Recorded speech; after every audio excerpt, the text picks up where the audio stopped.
ఈ వీడియో వైఎస్ఆర్సీపీకి సంబంధించిన నాయకుల కోసం, ఎస్పెషల్లీ నల్లపురెడ్డి ప్రసన్న కుమార్ రెడ్డి గారు.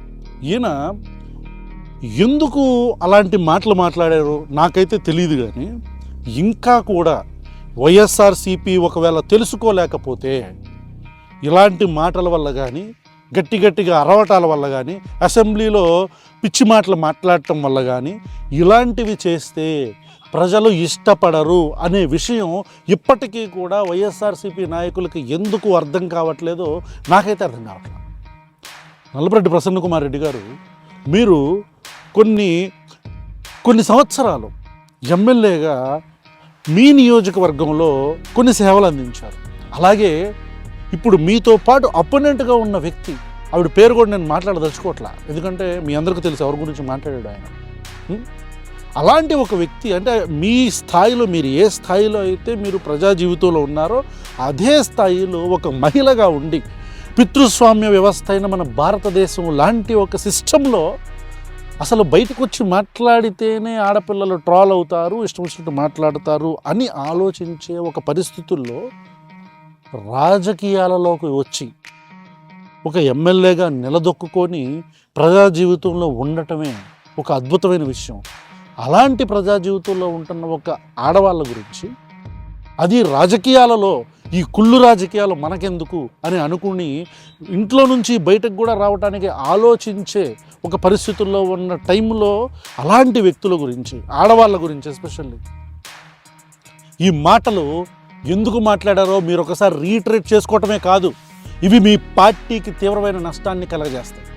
దాంతోపాటు ఇలాంటి దూల మాటలు మాట్లాడితే మీ మీద కాన్సన్ట్రేటెడ్గా మీ మీద మేము కూడా మాట్లాడాల్సి వస్తుంది. అది మీకు, సొసైటీకి, సిస్టమ్కి కూడా మంచిది కాదు.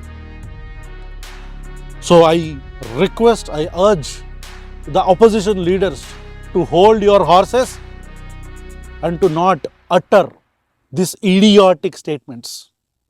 ఇలాంటి దారుణమైన, దరిద్రం అనే పదం వాడచ్చో వాడకూడదు, ఇలాంటి హీనమైన, ఏహ్యమైన పదాలని, మాటలని, స్టేట్మెంట్స్ని దయచేసి ఆడైనా మగైనా పాస్ చేయొద్దని చెప్పని మేము కోరుకుంటున్నాం.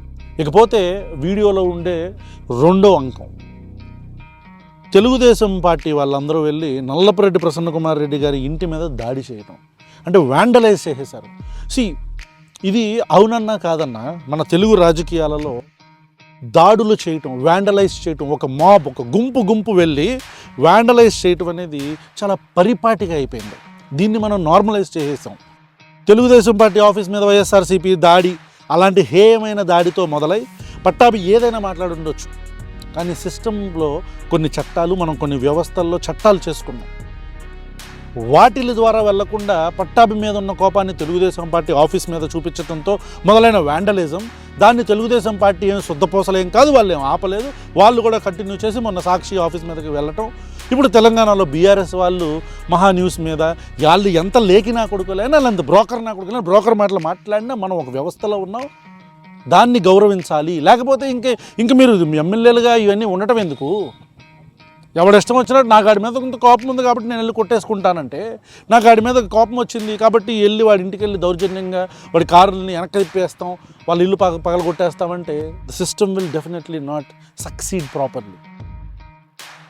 తెలుగుదేశం పార్టీ కార్యకర్తలకి ఎదుట వాళ్ళు తప్పుడు మాటలు మాట్లాడినప్పుడు న్యాయపరంగా మీరు పోరాడి, చట్టపరంగా పోరాడి న్యాయాన్ని పొందాలని మా request. If that doesn't work, this is not a proper culture. మనం ఒక దారుణమైన మన వ్యవస్థని ఒక దారుణమైన దారిలోకి తీసుకెళ్తున్నాం. ఎక్కడో ఉత్తరప్రదేశ్, బీహార్లో వినేవాళ్ళం, మాబ్ వెళ్ళి ఇట్లా చేశారు, ఒక గుంపు వెళ్ళి ఇట్లా కొట్టారు, చంపారు అని.